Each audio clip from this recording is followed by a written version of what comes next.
Hello hi ನಮಸ್ಕಾರ, welcome to food media. ನಾನು ಶರತ್ ಕುಮಾರ್. ಸ್ನೇಹಿತರೆ, ಮನೆಯಲ್ಲಿ ಸಣ್ಣ ಸಣ್ಣ ಮಕ್ಕಳಿದ್ರೆ ಅಂಗನವಾಡಿಯಿಂದ ಪೌಷ್ಟಿಕ ಆಹಾರವನ್ನು ಕೊಡ್ತಾರೆ. ಹೆಚ್ಚಾಗಿ ನಾವೇನು ಮಾಡ್ತೀವಿ, ಇಂಥ ಆಹಾರಗಳನ್ನು ತರಲಿಕ್ಕೆ ಹೋಗೋದಿಲ್ಲ. ಒಂದು ತಂದರೂ ಸಹ ನಾವು ಅದನ್ನು ಸರಿಯಾಗಿ ಉಪಯೋಗ ಮಾಡದೆ ಬಿಸಾಡಿ ವೇಸ್ಟ್ ಮಾಡ್ತೀವಿ. ಆದರೆ ತುಂಬ ಜನಕ್ಕೆ ಗೊತ್ತಿಲ್ಲ ಅಂತ ಅಂದ್ಕೊಳ್ತೀನಿ. ಈ ಪೌಷ್ಟಿಕ ಆಹಾರದಲ್ಲಿರುವಂತಹ ಅಂಶಗಳು ನಾವು ನಾರ್ಮಲ್ ಆಗಿ ತಗೊಳ್ಳುವಂಥ ಫುಡ್ಗಿಂತ ತುಂಬ ಚೆನ್ನಾಗಿರುತ್ತೆ. ಆ್ಯಕ್ಚುಲಿ ನನ್ನ ಮಗಳಿಗೆ ಕೊಟ್ಟಿದ್ದು ನೋಡಿ, ಇದು ಪುಷ್ಟಿ ಅಂತ ಹೇಳಿ ಒಂದು ಶಕ್ತಿಯುತ ಪೂರಕ ಪೌಷ್ಟಿಕ ಆಹಾರ ಅಂತ. ಶಿಶು ಮತ್ತು ಮಕ್ಕಳ ಆರೋಗ್ಯಯುತ ಬೆಳವಣಿಗೆಗಾಗಿ 6 ತಿಂಗಳಿಂದ 3 ವರ್ಷದ ಅಂಗನವಾಡಿ ಮಕ್ಕಳಿಗೆ ಅಂತ ಇದರಲ್ಲಿ ಉಂಟು. ಇದರಲ್ಲಿ ಏನೇನಿದೆ ಅಂತೇಳಿ ಹಾಕಿದ್ರು ನೋಡಿ. ಇಲ್ಲಿ ಗೋಧಿ ಹುಡಿ, ಹೆಸರು ಕಾಳು ಹುಡಿ, ಬೆಲ್ಲದ ಹುಡಿ, ಸೋಯಾ ಮತ್ತು ಹುರಿಗಡಲೆ, ರುಚಿಗೆ ತಕ್ಕಷ್ಟು ಉಪ್ಪು, ಇಷ್ಟೆಲ್ಲ ಅಂಶಗಳು ಇದರಲ್ಲಿ ಇದೆ. ಇದನ್ನು ನಾವು ತಂದು ಯೂಸ್ ಮಾಡದೆ ಬಿಸಾಡಿಬಿಡ್ತೀವಿ. ನಮ್ಮ ಹೊಟ್ಟೆಗೂ ಹೋಗೋದಿಲ್ಲ, ಮಕ್ಕಳ ಹೊಟ್ಟೆಗೂ ಹೋಗೋದಿಲ್ಲ. ಇದನ್ನು ಮಕ್ಕಳು ಹಾಗೆ ನಾವು ಯಾರು ಬೇಕಾದ್ರೂ ಇದನ್ನು ತಿನ್ನಬಹುದು. ಹೇಗೋ ಫ್ರೀಯಾಗಿ ಕೊಡ್ತಾರೆ. ಆ ಫ್ರೀಯಾಗಿ ಕೊಟ್ಟಿರೋದನ್ನ ಸರಿಯಾಗಿ ನಾವು ಅದನ್ನು ಉಪಯೋಗ ಮಾಡ್ಕೋಬೇಕು. ಹಾಗೆ ನೀವು ಕೇಳ್ಬೋದು, ಇದನ್ನು ಹೇಗೆ ನಾವು ಉಪಯೋಗ ಮಾಡ್ಕೋಬಹುದು ತಿಳಿಸ್ಕೊಡ್ತೀನಿ. ಅದಕ್ಕಿಂತ ಮುಂಚೆ ನೀವು ನಮ್ಮ ಚಾನಲ್ಗೆ ಹೊಸಬರಾಗಿದ್ದರೆ ದಯವಿಟ್ಟು ಸಬ್ಸ್ಕ್ರೈಬ್ ಮಾಡ್ಕೊಳ್ಳಿ. ಹಾಗೆ ಪಕ್ಕದಲ್ಲ ಬೆಲ್ ಐಕನ್ನ ಕ್ಲಿಕ್ ಮಾಡಿ ಆಲ್ ಆಪ್ಷನ್ ಸೆಲೆಕ್ಟ್ ಮಾಡ್ಕೊಳ್ಳಿ. ನಮ್ಮ ಇದೇ ರೀತಿ ಪ್ರತಿಯೊಂದು ವಿಡಿಯೋಗಳ ನೋಟಿಫಿಕೇಶನ್ ಪಡಿಬೋದು. ಹಾಗೆ ವಿಡಿಯೋ ಮಿಸ್ ಮಾಡಿದ್ರೆ ಮೊಟ್ಟ ಮೊದಲು ನೀವು ನೋಡ್ಬೋದು. ಸ್ನೇಹಿತರೆ, ಈ ಫುಡ್ಡನ್ನ ಯೂಸ್ ಮಾಡಿಕೊಂಡು ನಾವು ಬೇರೆ ಬೇರೆ ರೀತಿಯ ರೆಸಿಪಿಗಳನ್ನ ಮಾಡಬಹುದು. ಅದರಲ್ಲಿ ನಾನು ಇವತ್ತು ನಿಮಗೊಂದು ರೆಸಿಪಿನ ತೋರಿಸ್ಕೊಡ್ತೀನಿ. ಇದು ಆ್ಯಕ್ಚುಲಿ ಸೌಮ್ಯನ್ ಸ್ಪೆಷಲ್ಲು. ಹಾಗಾಗಿ ನಾನು ಹೇಳೋದಕ್ಕಿಂತ ಅವಳೇ ಹೇಳಲಿ. ನಾವು ಅದನ್ನು ಯಾವ ರೀತಿ ಮಾಡೋದು ಅನ್ನೋದನ್ನ ನೋಡೋಣ. ಸ್ನೇಹಿತರೆ, ನಾವೀಗ ಈ ಫುಡ್ಡನ್ನು ಇದರಲ್ಲಿ 1 ಕಪ್ ಅಷ್ಟು ತಗೊಳ್ತಿದ್ದೇವೆ. ಆ್ಯಕ್ಚುಲಿ ಇವತ್ತು ನೀನು ಮಾಡೋದು ಅಂತ ಹೇಳಿ ಫಸ್ಟಿಗೆ. ನಾನಿದು ಉಂಡೆ ಮಾಡುದು. ಲಾಡು. ಓಕೆ. ಇದನ್ನು ಕುದಿಸಿ ಮಕ್ಕಳಿಗೆ ಸಹ ಕೊಡ್ಬೋದು, ಇಲ್ಲಾಂದ್ರೆ ಈ ತರ ಉಂಡೆ ಮಾಡಿ ಸಹ ಕೊಡ್ಬೋದು. ದೊಡ್ಡ ಮಕ್ಕಳು ಕೆಲವರು ತಿನ್ನಲ್ಲ. ನನ್ನ ಮಗ ಇದ್ದಾನಲ್ಲ, ಅವ್ನು ತಿನ್ನಲ್ಲ. ಅದಕ್ಕೋಸ್ಕರ ಈ ತರ ಮಾಡಿ ಕೊಟ್ಟರೆ ಅವ್ನು ತಿಂತಾನೆ. ಹಾಗೆ ಚಿಕ್ಕ ಮಕ್ಕಳು ಸಹ ಖುಷಿ ಅನ್ಸುತ್ತೆ ಮಾಡಿಕೊಟ್ಟಾಗ್ಲೂ. ಈ ರೀತಿಯಾಗಿ ಒಂದು ಬಾಣಲೆ ಇಟ್ಟು ಆ ಬಾಣಲೆಗೆ ನಾವು ಆ ಹುಡಿಯನ್ನ ಹಾಕಿದ್ರಾಯ್ತು. ಹಾಕಿ ಫ್ರೈ ಮಾಡಬೇಕು. ಓಕೆ, ನೀನೇ ಹೇಳು, ನನಗೆ ಅದು ಗೊತ್ತಿಲ್ಲ. ಲೋ ಫ್ಲೇಮ್ ಅಲ್ಲಿ ಇಟ್ಟು ಫ್ರೈ ಮಾಡಿದ್ರೆ ಆಯ್ತು. ಸ್ವಲ್ಪ ಹೊತ್ತು ಫ್ರೈ ಮಾಡಿದ್ರೆ ಸಾಕು. ಇಲ್ಲದ ಏನಿಲ್ಲ, ಈಗಿನ ಬೆಲ್ಲ ನೀರು ಮಾಡಿ ಮಾಡ್ಬೋದು. ಒಂಥರ ಹಸಿ ಸ್ಮೆಲ್ ಬರ್ತದೆ. ಅದಕ್ಕೋಸ್ಕರ ಸ್ವಲ್ಪ ಫ್ರೈ ಮಾಡೋದು. ಎಷ್ಟೊತ್ತು ಫ್ರೈ ಮಾಡಬೇಕು? ಒಂದು 5 ನಿಮಿಷ ಸಾಕು. ಬಣ್ಣ ಬರುತ್ತಾ? ಸ್ವಲ್ಪ ಚೇಂಜ್ ಆಗ್ತದೆ.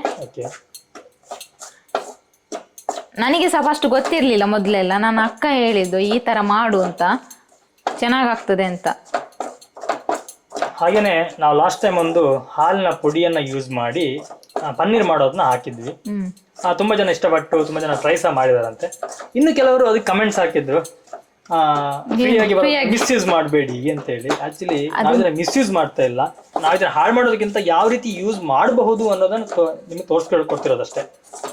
ಯಾಕಂದ್ರೆ ಇದು ಅಂಗನವಾಡಿಯಲ್ಲಿ ಸಿಗ್ತದೆ. ಆಲ್ಮೋಸ್ಟ್ ಎಲ್ಲಿಗೂ ಸಿಗ್ತದೆ. ಕೆಲವರು ತಗೊಳ್ಳಲ್ಲ, ಹಾಲ್ ಮಾಡ್ತಾರೆ ಅಂದ್ರೆ ಬೇಡ ಅಂತ ಹೇಳ್ತಾರೆ, ತಿನ್ನ. ಈ ತರ ಮಾಡಿ. ಮತ್ತೆ ಇನ್ನು ಕೆಲವರು ನಾನು ನೋಡಿದೀನಿ, ತಕೊಂಡು ಏನ್ ಮಾಡ್ತಾರೆ, ಈ ದನಗಳಿಗೆ ಹಾಕೆಲ್ಲ ಹಾಳು ಮಾಡ್ತಾರೆ. ಹೌದು, ದನ ತಿಂದ್ರೆ ಒಳ್ಳೇದೇ, ನಾನು ದನಕ್ಕೆ ಹಾಕ್ಬೇಡಿ ಅಂತ ಹೇಳೋದಲ್ಲ. ಅದಕ್ಕಿಂತ ಇದು ನಮಗೆ ಸಿಗೋದ್ರಿಂದ ನಮ್ಮ ದೇಹಕ್ಕೆ ಇದ್ರ ಬೆನಿಫಿಟ್ ಸಿಗ್ಲಿ ಅಂತ ಹೇಳಿ ಅಲ್ವಾ. ಹಾಗೆ ಇದನ್ನೀಗ ಲೋ ಫ್ಲೇಮ್ ಅಲ್ಲಿ ಇಟ್ಟು ಫ್ರೈ ಮಾಡ್ಬೇಕಾ, ಹೈ ಫ್ಲೇಮ್ ಅಲ್ಲಿ ಇಟ್ಟು ಫ್ರೈ? ನಾನು ಅವಾಗ್ಲೇ ಹೇಳಿದೆ ಲೋ ಫ್ಲೇಮ್ ಅಲ್ಲೇ ಇಟ್ಟು ಫ್ರೈ ಮಾಡಿ ಅಂತ. ಮತ್ತೆ ಇದಕ್ಕೇನು ಜಾಸ್ತಿ ಏನ್ ಬೇಕು ಅಂತಿಲ್ಲ, ತೋರಿಸ್ತೇನೆ ಏನೆಲ್ಲ ಅಂತ. ಅಲ್ಲ ಹೀಗ್ಲೇ ಹೇಳ್ಬೇಕಾ? ಆಮೇಲೆ ತೋರಿಸು. ನೀವು ಮಿನಿಮಲ್ ಆಗಿ ಕೆಲವೊಂದು ಐಟಮ್ ನ ಹಾಕಿ ಮಾಡಿದ್ರೆ ಆಯ್ತು, ನಿಮ್ಮ ಟೇಸ್ಟ್ ತಕ್ಕ ಹಾಗೆ.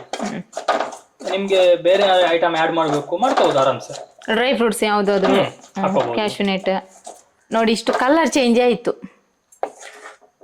ಇಷ್ಟಾದ್ರೆ ಸಾಕು ನಮ್ಗೆ. ಗ್ಯಾಸ್ ಆಫ್ ಮಾಡ್ಕೊಂಡು ಇನ್ನೊಂದು ಪಾತ್ರೆಗೆ ಹಾಕಿ ತಣ್ಣಗಾಗ್ಲಿಕ್ಕೆ ಬಿಡೋಣ. ನಾನು ಅದೇ ಕಪ್ಪಲ್ಲಿ ಅರ್ಧ ಕಪ್ ಅಷ್ಟು ಬೆಲ್ಲ ತಗೊಂಡಿದ್ದೀನಿ. ಬೆಲ್ಲ ಸ್ವಲ್ಪ ಕಮ್ಮಿ ತಗೊಂಡಿದ್ದೀನಿ, ಯಾಕಂದ್ರೆ ಅದರಲ್ಲಿ ಸಹ ಬೆಲ್ಲ ಇರ್ತದಲ್ವಾ. ಅದಕ್ಕೆ ನೋಡ್ಕೊಂಡು ತಗೊಳ್ಳಿ. ಹಾಗೆ ಒಂದು ಸ್ವಲ್ಪ ಅರ್ಧ ಲೋಟದಲ್ಲಿ ಎಲ್ಲ ಸ್ವಲ್ಪ ನೀರು ಹಾಕಿದ್ರೆ ಸಾಕು. ಬೆಲ್ಲ ಕರಗುವಷ್ಟು. ಒಂದಿಷ್ಟು ಸಾಕು. ಗ್ಯಾಸ್ ಆನ್ ಮಾಡ್ಕೊಂಡು, ಇದು ಪಾಕ ಆಗ್ಬೇಕು ಅಂತಿಲ್ಲ, ಬೆಲ್ಲ ಕರಗಿದ್ರೆ ಸಾಕು. ಅರ್ಧ ಕಪ್ ಅಷ್ಟು ತೆಂಗಿನ ತುರಿ ತಗೊಂಡಿದ್ದೇನೆ. ಕುದೀತಿರುವಾಗಲೇ ಹಾಕ್ಬೇಕು. ಪಾಕ ಏನಾಗಬೇಕು ಅಂತಿಲ್ಲ. ಬೆಲ್ಲ ಕರಗಿದೆ, ನೀರಾದ್ಮೇಲೆ ನೋಡಿ ಇದರಲ್ಲಿ ಸ್ವಲ್ಪ ಸ್ವಲ್ಪ ಉಂಟು ಬೆಲ್ಲ. ಪರವಾಗಿಲ್ಲ, ಏನಾಗಲ್ಲ. ಪಾಕ ಆಗ್ಬೇಕು ಅಂತ ಇಲ್ಲ. ಹೀಗೆ ಮಿಕ್ಸ್ ಮಾಡಿಕೊಂಡು ಒಂದು ಸ್ಮೆಲ್ಲಿಗೋಸ್ಕರ 2 ಏಲಕ್ಕಿ ತಗೊಂಡಿದ್ದೀನಿ. ಅದನ್ನು ಸಹ ಈಗಲೇ ಹಾಕೊಳ್ಳಿ. ಹಾಗೆ ಇದು ಆಪ್ಷನಲ್, ಬೇಕಿದ್ರೆ ಮಾತ್ರ ಹಾಕೊಳ್ಳಿ. ಕಡಲೆಬೇಳೆ, ನೆಲಗಡಲೆ ಸಾರಿ, ಇದು ಬೇಕಿದ್ರೆ ಮಾತ್ರ ಹಾಕೊಳ್ಳಿ. ಶೇಂಗಾವನ್ನು ಹುರಿದು ಸ್ವಲ್ಪ ಕೈಯಲ್ಲಿ ಈ ತರ ಪುಡಿ ಮಾಡಿದ್ರೆ ಸಾಕು. ಎಷ್ಟಾಗುತ್ತೆ ಅಷ್ಟ. ನಿಮಗೆ ಕೈಯಲ್ಲಿ ಕಷ್ಟ ಆಗುತ್ತೆ ಅಂತಂದ್ರೆ ಮಿಕ್ಸಿ ಹಾಕಿ ಒಂದು ರೌಂಡ್ ಅಲ್ಲ. ಹೌದು, ಶೇಂಗಾವನ್ನು ಸಹ ಇದಕ್ಕೆ ಹಾಕಿಕೊಳ್ಳಿ. ಒಮ್ಮೆ ಮಿಕ್ಸ್ ಮಾಡಿಕೊಂಡು ಈಗ ಬೇಗನೆ ರಪ್ಪ ಅಂತ ನಾವು ಹುರಿದಿಟ್ಟಂತ ಹುಡಿಯನ್ನು ಸಹ ಹಾಕೋಬೇಕು. ಟೈಮ್ ಕೊಡಬಾರ್ದು ಕೂಡಲೇ. ಹೌದು, ಆಮೇಲೆ ಗ್ಯಾಸ್ ಆಫ್ ಮಾಡ್ಕೊಳ್ಳಿ. ಗ್ಯಾಸ್ ಆಫ್ ಮಾಡಬೇಕು. ಓಕೆ. ಈಗ ಮಿಕ್ಸ್ ಮಾಡಿಕೊಂಡು ನಿಮಗೆ ಬೇಕಿದ್ರೆ 1 ಸ್ಪೂನ್ ತುಪ್ಪ ಹಾಕೋಬಹುದು. ಅದು ಆಪ್ಷನಲ್. ಆಪ್ಷನಲ್, ಬೇಕಿದ್ರೆ ಮಾತ್ರ, ಕೆಲವರಿಗೆ ಇಷ್ಟ ಅಲ್ವಾ. ಹಾಗೆ ನಾವು ಲಾಡು ಮಾಡೋದಲ್ವಾ, ಲಾಡಿಗೆ ತುಪ್ಪ ಬೆದ್ದಿದ್ರೆ ಸ್ವಲ್ಪ ಟೇಸ್ಟ್ ಚೆನ್ನಾಗಿ ಕೊಡುತ್ತೆ. ಕುಡೀಚಿ ನಾವು ಹಾಕುವಲ್ಲ. ನಾವು ಹಾಕುದೇ. ನಾನು ಜಾಸ್ತಿ ತಗೊಂಡಿಲ್ಲ, ಒಂದು ಅರ್ಧ ಸ್ಪೂನ್ ಅಷ್ಟು ತಗೊಂಡಿದ್ದೀನಿ ಸಾಕು ಅಂತ. ಅದು ಬಿಸಿ ಉಂಟಲ್ವಾ, ಕರಗ್ತದೆ. ಈಗ ಮಿಕ್ಸ್ ಮಾಡ್ಕೊಳ್ಳಿ ಚೆನ್ನಾಗಿ. ಉಂಡೆ ಕಟ್ಲಿಕ್ಕೆ ಆಗ್ಬೇಕು ನಮಗೆ. ಇಲ್ಲ, ಟಾಸ್ಕ್ ಇರೋದೇ ಕರೆಕ್ಟಾಗಿ ಮಿಕ್ಸ್ ಮಾಡುವಂಥದ್ದು.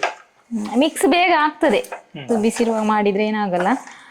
ಮಾತ್ರ ಇದು ಟೇಸ್ಟ್ ಮಾತ್ರ ಉಂಟಲ್ಲ ನಮಗೆ, ಸೇಮ್ ನಾವು ಶೇಂಗಾ ಲಾಡು ಈ ತರ ಮಾಡ್ತೀವಲ್ವಾ ಅದೇ ಬರ್ತದೆ ನೋಡಿ. ಉಂಡೆ ಕಟ್ಟುವಾಗ ಅಷ್ಟು ಗಟ್ಟಿ ಆಗೋದು ಸಾಕಲ್ಲ. ಸಾಕು, ಚೆನ್ನಾಗಿ ಉಂಡೆ ಸಹ ಬರ್ತದೆ. ಬಿಸಿ ಉಂಟು ಸ್ವಲ್ಪ. ಇದು ನಾನು ಶೇಂಗಾ ಆಪ್ಷನ್ ಅಲ್ಲಿ ಹೇಳಿದೆ ಅಲ್ವಾ, ಬೇಕಿದ್ರೆ ಹಾಕೊಳ್ಳಿ. ನೀವು ಒಂದು ಶೇಂಗಾದ ಬದಲು ಗೋಡಂಬಿ ಹಾಕಬಹುದು, ಬಾದಾಮಿ ಹಾಕಬಹುದು, ಯಾವ ಸಹ ಹಾಕೋಬಹುದು. ದ್ರಾಕ್ಷಿ ಹಾಕೋಬಹುದು. ಡ್ರೈ ಫ್ರೂಟ್ಸ್ ಹಾಕಬಹುದು. ಬಿಸಿ ಉಂಟು, ನಾನು ಸ್ವಲ್ಪ ನಿಧಾನವಾಗಿ ಮಾಡ್ಕೋತೇನೆ. ಶೇಪ್ ಏನ್ ಬೇಕು ಅಂತಿಲ್ಲ, ನಮ್ಗೆ ಅಲ್ವಾ ಹೇಗೆ ಸಹ ನಡೀತದೆ.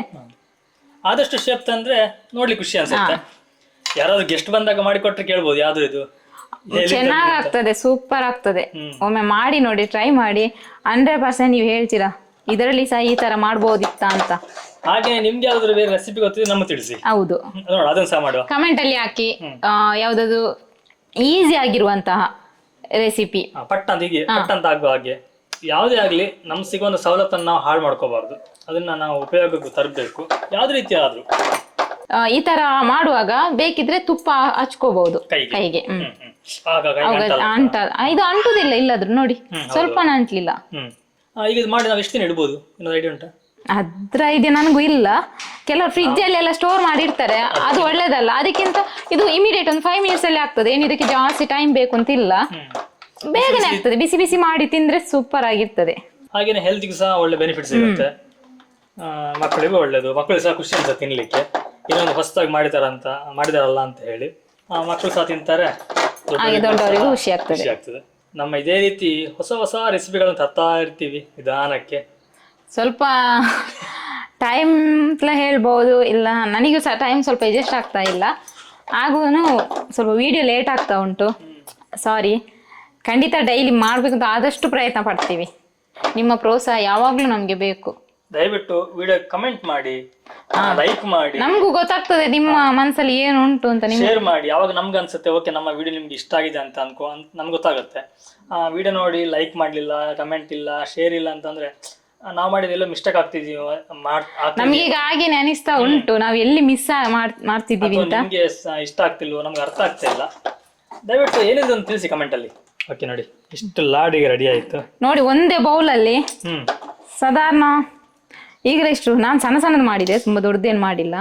3, 6, 7, 8 ಆಯ್ತು. 10, 12 ಆಗುತ್ತೆ. 10 ಅಂತೂ ಗ್ಯಾರಂಟಿ, ಯಾಕಂದ್ರೆ ದೊಡ್ಡದು ಮಾಡಿದ್ರೆ. ನೋಡಿ ತಿನ್ಲಿಕ್ಕೆ ಅಂತೇಳಿ ತಂದಿಟ್ಕೊಂಡಿದೀವಿ, ಮಗಳಿಗೆ ಕೊಡ್ತಾ ಇದ್ದಾಳೆ. ಬಾಬಾ ಅಮ್ಮ, ಅವಳೊಂದು ದೊಡ್ಡದು ಇಟ್ಕೊಂಡು ಕೂತಿದ್ದಾಳೆ. ಅವಳಿಗೆ ಇಷ್ಟ ಆಯ್ತು. ಓಕೆ, ಸದ್ದಿ ನೋಡ್ಲಿ ಟೇಸ್ಟ್ ಹೇಗಿದೆ ಅಂತೇಳಿ. ಬಾಯಿಗೆ ಹಾಕಿಬಿಡೋದಾಯ್ತು ನಿಂಗೆ ಹ್ಞೂ ಅಂತ.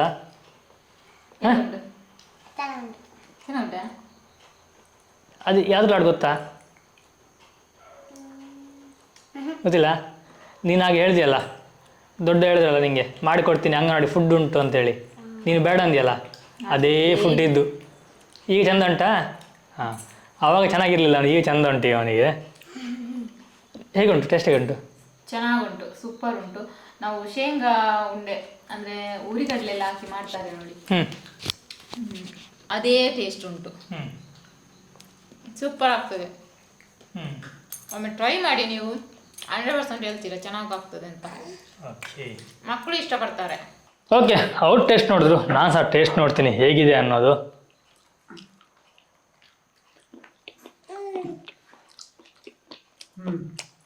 ರಿಯಲಿ ತುಂಬ ಚೆನ್ನಾಗಿದೆ. ನಾವು ಈ ಬೇಕರಿ ಅಂತ ತರ್ತೀವಲ್ಲ, ಈ ಲಾಡು ಬರುತ್ತೆ, ಏನು ಮೈಸೂರು ಪಾಕದ ಈಗ ಸ್ಪೆಷಲ್ ಮೈಸೂರು ಪಾಕದ ಲಾಡು ಬರುತ್ತಲ್ಲ ಆ ರೀತಿ ಇದೆ. ಡ್ರೈ ಫ್ರೂಟ್ಸ್ ಲಾಡು ಬರ್ತದಲ್ಲ ಆ ಥರ. ಸೂಪರ್ ಆಗಿದೆ. ನೀವು ಸಹ ಮನೆ ಟ್ರೈ ಮಾಡಿ ಹೇಗಾಯ್ತು ಅನ್ನೋದು ನಂಗೆ ಕಮೆಂಟಲ್ಲಿ ತಿಳಿಸಿ. ಹಾಗೆಯೇ ಇನ್ನು ನಮ್ಮ ಚಾನಲ್ಗೆ ಸಬ್ಸ್ಕ್ರೈಬ್ ಆಗಿಲ್ಲ ಸಬ್ಸ್ಕ್ರೈಬ್ ಮಾಡ್ಕೊಳ್ಳಿ. ಹಾಗೆಯೇ ಈ ವಿಡಿಯೋ ಇಷ್ಟ ಆದರೆ ಒಂದು ಲೈಕ್ ಕೊಡಿ, ಇಷ್ಟ ಆಗಲಿಲ್ಲ ಡಿಸ್ಲೈಕ್ ಕೊಟ್ಬಿಡಿ. ನಾನು ನಿಮಗೆ ಮುಂದಿನ ಒಂದು ವಿಡಿಯೋ ಸಿಗ್ತೀನಿ, ಒಂದೊಳ್ಳೆ ರೆಸಿಪಿ ಅಥವಾ ಒಂದೊಳ್ಳೆ ಗಿಡಮೂಲಿಕೆ ಅಥವಾ ಒಂದೊಳ್ಳೆ ಇನ್ಫಾರ್ಮೇಷನ್ ಜೊತೆ. ಥ್ಯಾಂಕ್ ಯು, ಬಾಯ್, ನಮಸ್ಕಾರ.